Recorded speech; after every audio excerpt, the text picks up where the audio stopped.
hello, good afternoon, and welcome to House Talk. My name is ZET, aka Colorado's Rockstar Realtor, and I'm ecstatic because today, joining myself and Mr. Mike Benton of House Talk, we have two of not only my favorite individuals in a professional setting, but two of my favorite individuals on earth in general as human beings. I have Diane Farron and Mr. AJ Archuleta of WFG Title joining us today, and I couldn't be happier. Thanks, guys. Yeah. Thank you for asking us. Thanks for having us. Yeah, and so we're gonna just have a nice little chat, talk about title, talk about houses, real estate, everything. So thanks for joining us and tuning in. If you have any questions, be sure to drop them below in the chats so we can answer any questions you have, or if you have any feedback or anything, we greatly appreciate it. So thanks again for joining us, and if you're tuning in later, feel free to drop questions as well, and we'll get back to you down the road. Mike? Absolutely, yeah. Thank you guys for joining us. Absolutely. We're excited to have you Yeah. and some industry professionals with us, and kind of pick your brains on how you got into the business and what you foresee in 2023. Right. We know the closer D is busy as her phone's ringing off the hook since she got here. So, hey, so why don't we kick it off? Start with either one of you. What got you into the title business? Yeah, so I'll start. So again, I'm AJ. I've been in title for about 6 years now. And I think the running joke for title, I'm sure it applies to a lot of different scenarios professionally, is that you kind of just fall into the industry of title.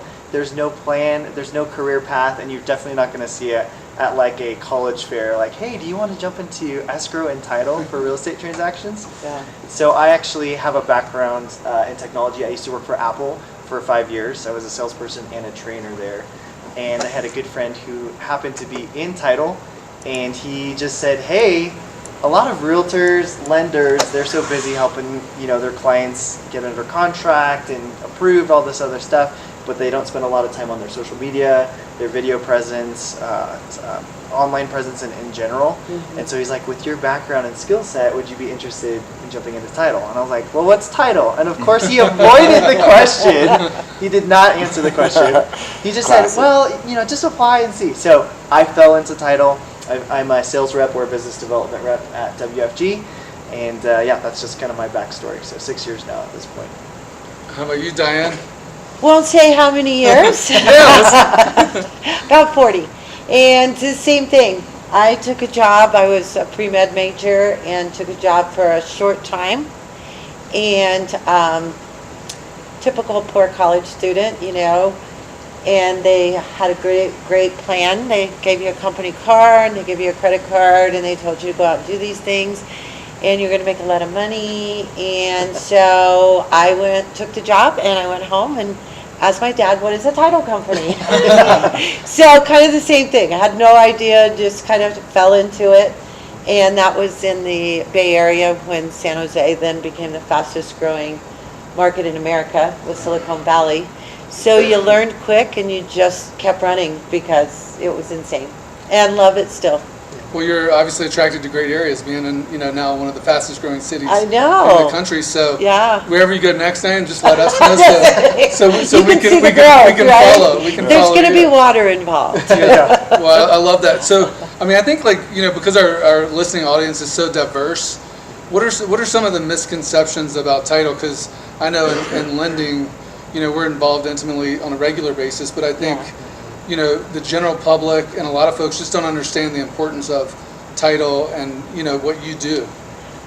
I would say one of the important things is that there's so much of what we're doing when we issue title insurance and through the escrow process that we're clearing up in order to issue title insurance that it's one of those businesses that it's like, you're either going to need us now or you're going to need us later.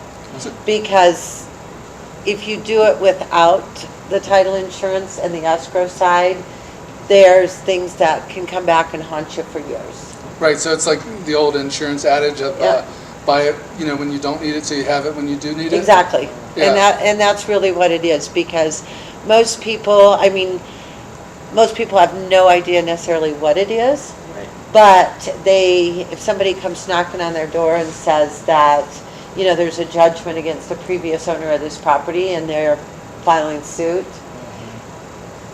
they're going to find out what it is. They're gonna probably wish they had bought it. Yeah. Yeah. What are some of the and this is for either of you. Yeah. Like, what are some of the misconceptions, right? Like, I know, like in our industry, right? You guys have a lot of competition. We have a lot of competition, right?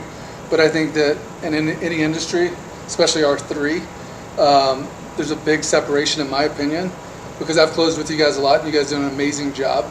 But then you have like different levels, right? So what are the misconceptions of like, hey, how do you differentiate yourself, and what are the different levels of like, hey, if you choose this title company versus WFG? Like, I personally know, but I want to hear from you guys. Yeah. Yeah. Well, I can kind of speak to that just because it's helpful to know, especially if you're in Colorado where we're at, that we're regulated by the Division of Insurance.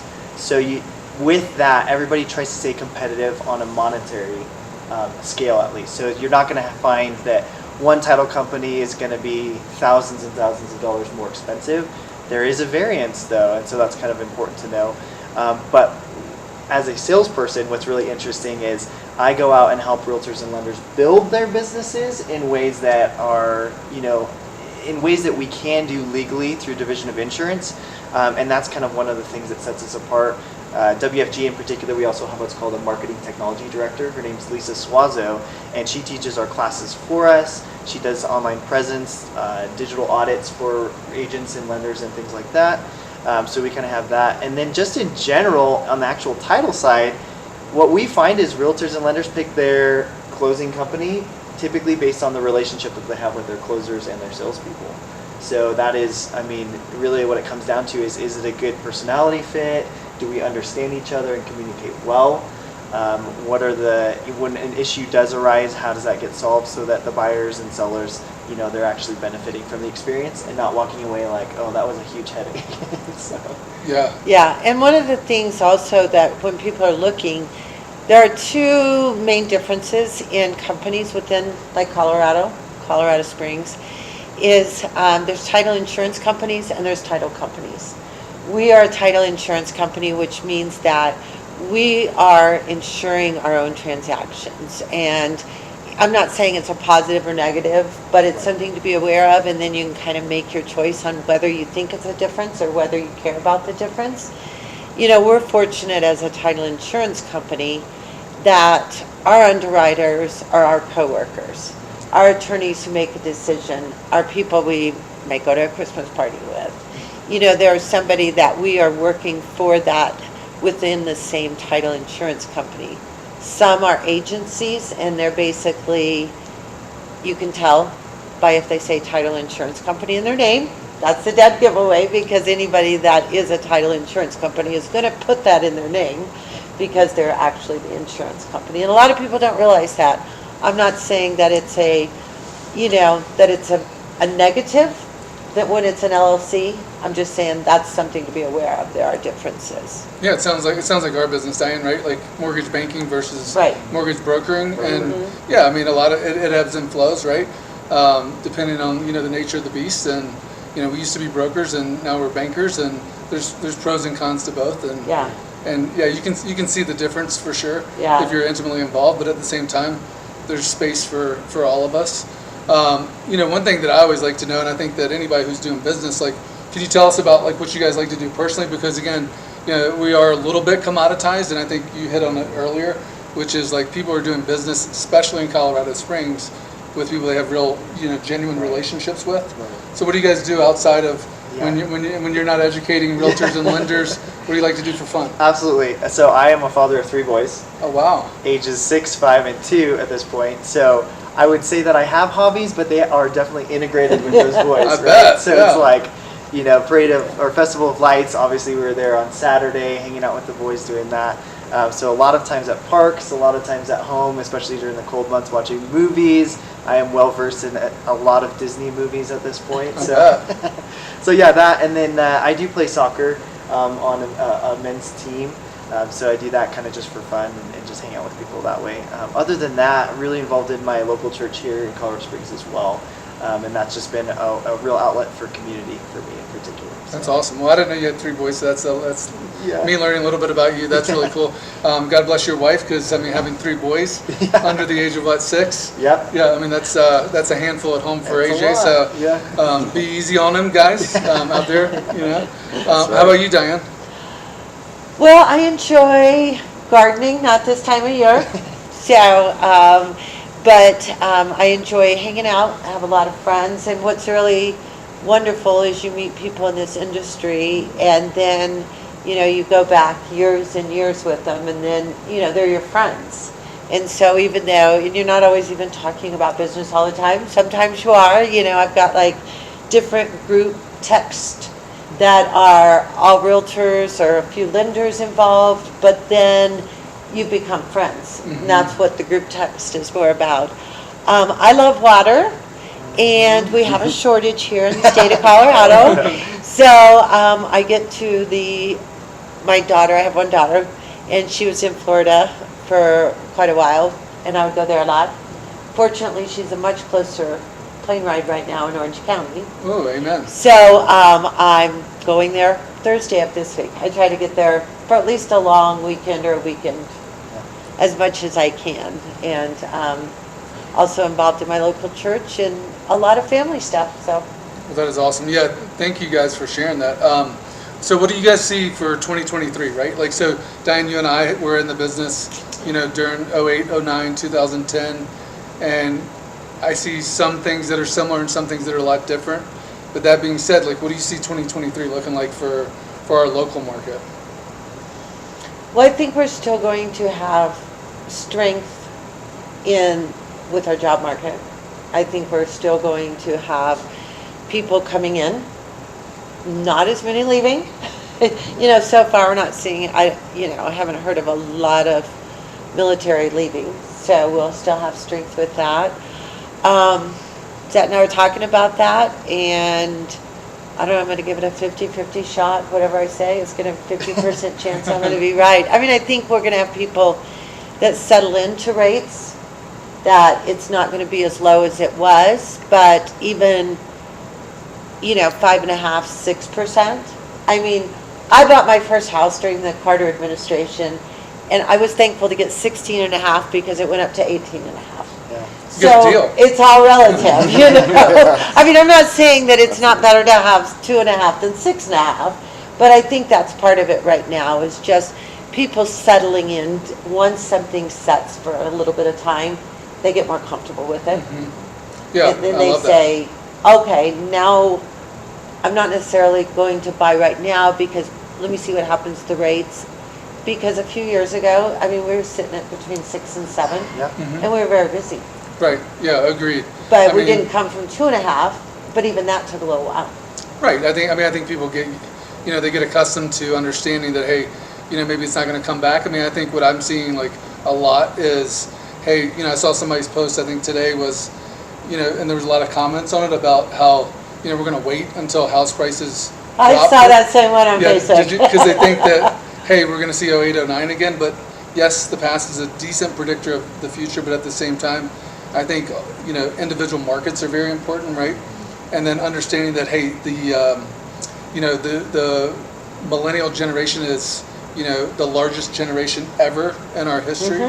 And even over the past 10 years, builders haven't caught up inventory-wise. So I think there's a lot of different dynamics out there today that weren't there in 08, 09, that people, again, if fear is going to rule your life, then, maybe renting for another year, 2 years may be better for you and your family, right? Yeah. But I'm a big believer in, hey, you can't time the market. If any of, these folks on Facebook were able to time the market, they should probably be in like, running a hedge fund or something like that. And I would too, if I was that good at timing the market. But I think historically, if you're able to buy, whether it be now, a year from now, 2 years from now, you're going to be better off 5-10 years from now than if you continue to rent. That's just my personal belief. I'm huge advocate for home ownership. Yeah. And then for allowing, that's not only for advocacy and pride of ownership, but also for, being able to build wealth long term, because, stats show that you're better off long term as a homeowner than a renter. Yeah. So that's where our passion lies. So what do you see, AJ, like from a standpoint of, right, you're kind of in that Yeah. millennial generation, right? Yeah. I mean, I see a lot of guys that, hey, they thought they were going to be more, transitory, but then they end up having kids, and then kids aren't conducive to maybe apartment living or renting, right? Right. Because the family size grows. Like, Yep. are you seeing similar like dynamics? Absolutely. Yeah, I'll share kind of my story, right? Which was 5 years ago, we had our first kiddo, so he was about a year old. But we were doing, this trying to figure out how we're going to live in a house. Well, we're living in a home. It was a townhome with roommates, right? Married with a 1-year-old, but we're like, that's called house hacking right there, Yeah. right? Like, how do we all just afford this mortgage? And so we just went out on a limb. We decided to go ahead and say, hey, we're not sure if we qualify or not, but might as well just talk to a lender and see if we do. And so we ended up talking to a lender. We qualified very low. I mean, we were like in the hundreds. This was 5 years ago in Colorado Springs. Average home price at that point was probably around $300,000 or something like that. But we ended up finding, after 5, 6, 7 offers, finding a home. It was a townhome that had an HOA, but we got in. And I think the point of that I want to just reiterate is there's always challenges in every season, right? Back then it wasn't rates for us. We weren't worried about rates. Back then, we were worried about multiple offers on $100,000 homes because investors were scooping it up, right? So there's always going to be some sort of mental block to home ownership. But we pushed through that. So we ended up in a home. We stayed there for about 2.5 years, and the value went up on that. So with that, we were able to take that, put it on to a down payment for our new home. It was a new build, and so now we're in the new home there. So a millennial, I would say, get into home ownership. Yeah. Just get into a home. It could be a starter home. Yeah. You may need to fix it up, but I think it's a really smart way to build wealth in the long term. Yeah, or house hack it. Like you said, we have a guy that we did a loan for recently, similar situation, found a great deal in this market, Yeah. which it was in Denver, that area, which again, a year ago, a first-time home buyer couldn't even get in. Yeah. And got it about $50,000 under market, got 2 roommates, and now the 2 roommates are actually covering his mortgage, and I think his rate was 6.5%, 7%. Yeah. And you'd be like, wow, that's, that would have never happened a year ago. Right. So I think you hit the nail on the head with, there's always a different season. If you're looking for a problem, we can probably help We'll you find find one. one. Yeah, right? Like, if you're looking for a solution, we can help you find that as well. Yeah. And I think that's what differentiates kind of the elite group of, title companies, lenders, real estate professionals, inspectors, whoever you're dealing with, is they're able to find a solution and based on their experience, match you with different people Yeah. to find that. And I think for me, 2023 is going to look a lot like that. Who's going to be the best at finding solutions? Who's going to be the most Right. creative, the best networked, right? Because, I've said it over and over on this podcast, your network's your net worth. Yeah. So if you're not out Yeah. there building it before you need it, you don't buy it before you need it, you don't have it. Right. So I'm a big believer in that. And, I love networking with folks like you guys and just providing value. And I think that's what you do. That's what ZET does. And then having the right team around you is just so important. Yeah. Education-wise, like, are you doing anything like seminars, books that you're reading, like personally or professional, that you could enlighten us on? Yeah. Do you want to talk about No, go ahead. Power of One More? I have Power One So- More. so, yeah. We are doing a book as an office. Oh, Yeah. cool. And somewhat as a company within the state, Power of One More. Yeah. And we kind of have our own little book club within, and just talking about as far as whether it's networking, but just that idea that there's always another step you can take. And there's always another point you can be of value to somebody. I called a buyer's agent to introduce myself to her, and I thought something was wrong. And I said, okay. She kind of got quiet, and I was like, okay. Yeah. And she said, I've never had anybody from a title company call and introduce themselves. She didn't know what to do. Oh, yeah, she was just kind of Am I in trouble? this was a test. I think she thought I had expectations of something, and I Something was wrong. like, What happened? no, I just didn't think we'd ever work together. And, those are just everything we can do. And granted, it is a little slower season. Right. Sure. So, what can you do to both personally, and we're fortunate in our office. We have a lot of people who have been together for a very long time. We have 4 of us that have been together over 20 years. Wow. And AJ's been there several years, so we are a very, baby. we're very close, and we have a lot of faith in each other. Yeah. That's awesome. Yeah, And teamwork's so- everything. Yeah, it is. Yeah. It is. We don't even think about it. It's not even Second nature. yeah. Yeah, and then that way you can go to Orange County on Exactly. Thursday. Know that your closings on Friday are handled. Hey, are. and Newport lights on the water. That's all I got to say. Yeah. Sounds amazing. That's funny because I'm going to OC on Friday. Are you? Yeah, so Nice. That's so yeah, it's funny. my favorite county outside of El Paso. There you go. Is Orange County. That's perfect. So how about you? So I love that you're in a book club because we're doing one here. We're doing I think Selling with Sirhan, which is Ryan Sirhan's book. Even though we're lenders, we're still reading about how to improve ourselves, and how we can help agents grow their business as well. How about you? Well, Anything fun? we're doing the book club for sure. Yeah. I will say just this season of life, because things have slowed down, I have had like recommendations for books just coming out of my ears. Oh, yeah? So I literally have 12 books right now sitting in my car. I'm reading through each of them kind of systematically to go through each of those. But I really did want to touch on the power of one more, because one of the concepts that really I've adopted is just breaking your day into 3 days is kind of the concept behind it, which is like, hey, you're like 4 to 10 a.m., that's like day 1, and then 10 a.m. to 4 p.m. is day 2, and then 4 p.m. to like 10 p.m., that's day 3.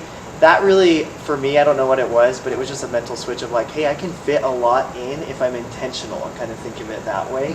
And so that's been something, strategically that's really helped. Like, might as well just get that stuff done. I don't know what everybody's morning routines are, but like your workouts and your kids and getting them ready, that's kind of your day 1 phase, and then getting into work and making those phone calls. I've been saying I need 2 or 3 more days in one. So I give you See, 2 more. Yeah, you got 2 more days. Yeah, you're welcome. You just have to get to 4 to hit that first one. yeah, I know. That's Yeah. right. Yeah, That's why I don't get exactly. it accomplished, because I am not a morning person. Yeah, right. With your little ones, now you can wake up and start your day even earlier. I do. I have to get up early to be able to do that. I get up at about 4:35 every day. So Yeah. And our team, we also have a book club. I met Diane and AJ and everyone through Tiffany, and we're all like family. That's why I love these guys so much. Of course, Tiffany's family, and so my team, the Homebound team, we're doing a book club as well. We always do, and we just finished The Happiness Advantage with Sean Sean Aker, I think. Sorry, but The Happiness Advantage, really awesome book. I loved it. To go back through it and everything, because I just really enjoyed it and thought it was a valuable book to read too. That's So awesome. highly recommend that if you need a 13th. No, I was book. going to say, don't get another book. So there's a theme between all of us that, at least we're all reading. That's positive. Yes. Yes, That's yeah. pretty cool. Something new. I didn't think we were the only ones, but it's more popular than even I would have had thought. Yeah. So what are some questions? Like any questions that if you were in ZET and I's shoes, running House Talk, what would you ask yourself, Diana, or what would you ask yourself, AJ? What's something somebody doesn't know that they need to know about you? Yeah. Well, I might kind of turn it back onto like realtors and lenders just in general. Again, those are the people I work with a lot. Now is a downtime, and so just like we've all kind of talked about, going back to the drawing board, how do you make things more personal? How do you communicate better? And things like that. So I guess I would just say right now, and I'm really proud of ZET because he started to do these videos more on social media and posting a lot more consistently. And the fun thing about that is, ZET as a realtor, phenomenal. But you wouldn't necessarily know that if you've not worked with him yet. But you get to know him through videos like these, and him bringing in, lenders and other people who can actually share their expertise. So I guess my shout out to other realtors and lenders who might be watching is like, hey, take some time where we're at in this market to really reevaluate where you're at, what your goals are going to be for 2023, and you can have a good year. You just kind of have to plan for it. So That goes back to your network is your net worth, and you're only as strong as your team. And that's one thing I always tell my clients is we're kind of like your team. We build a strong team with you, and that goes to your lender, to the title company, to your agent. And you're only as strong as your team. And so I think it's important, building a really strong team around you. And that's why I'm so grateful to have these people around me. Well, and I think that's because I have worked with ZET and the Kennedy team for a long time. And if you know you can trust, and there again, we were having the conversation about phone calls, whether it's on the weekend, Yeah. late at night, whatever the circumstance, is knowing that the people that are on your team are going to always be available for you, not to use and abuse, because I think the Great true professionals don't. You know, like I always tell agents when I start working with them, okay, here's my cell phone number. I promise you, no problem is going to come up between 8 and 5 Monday through Friday. You know, it just doesn't do that often. So if it comes up, I mean, this goes back to a title company I worked for 20 years ago. The idea that, you know, if it comes up on Friday night, on Saturday morning, it may bother the seller or the buyer a little bit. And the agent doesn't know the answer because that's not maybe their area of expertise. So the lender doesn't know the area, because I'm not an expert in every area. But by Sunday, they're really getting more upset. Yeah. And by Monday morning, that is an explosion. Big deal. And then even if it ends up being that the answer is not negative, or the answer doesn't lead into any extra work or anything for those people, it's just a big deal, because that's 2 or 3 nights they've slept on it, or not slept on it, probably more importantly. And so I always say, you know, call me, because if it's in my area, there's a really good chance we'll get an answer very quickly. And then it's gone. It's done. It's diffused. It's no longer a thing. And Zet and I know that. We've talked all different hours of times, different places. So, you know, but that's just knowing that you can be part of the solution and solving it as quickly as possible. Yeah, I think clarity gives you like power and confidence and the ability to, like you said, sleep well at night. And I think that's important, right? So I think, like, number one, thank you guys both for taking time out of your busy schedules. And I know it's slightly slower for all of us than it was maybe a year, 2 years ago. Did we lose a camera? Nope, we're good. It's just something popped up. We're all good guys. So yeah. So thank you both for your expertise, for your knowledge, and getting to know you better. I know, you know, our audience is truly grateful to have people that are so intimately involved in our business, because I think you hit the nail on the head. And it's like, hey, you have these people at your disposal, but I think you find that, you know, the further you go up the ladder, you know, there's a lot of humility and there's a lot of confidence and security in dealing with people who've been through this, you know, before. And we're all aware. It's the largest thing people do. Yes. And it maybe that person will someday buy a more expensive home, but at that moment in their life, it's the most important thing they're doing. It's, you know, that's a whole nother conversation, but the whole thing with wire fraud and things like that. You know, I mean, I talked to this guy last week, at least myself, 7 times about the wire he was sending as a buyer. And other people in my office had talked to him, the nicest guy ever. His mom came to closing and we just all celebrated, you know. But, you know, to him, well, if at any point he had felt like he was a nuisance because of sending a wire and calling and calling and calling and calling, you know, it would have taken a lot of the joy out of the experience from him. And we just like laughed, you know, and we would just kind of, each phone call would be upbeat and talking about it. Okay, and when you get to the bank tomorrow, why don't you call me one more time? And he laughed. He goes, really, can I? And I'm like, oh, sure. But I mean, for that particular person, that particular moment, that wire, more so than what was going on in the physical house or even on the loan, for like 2.5 days, that fear of sending, it was $255,000. That fear of sending that $255,000, and not so much fear, but just making him feel confident he didn't need to be afraid.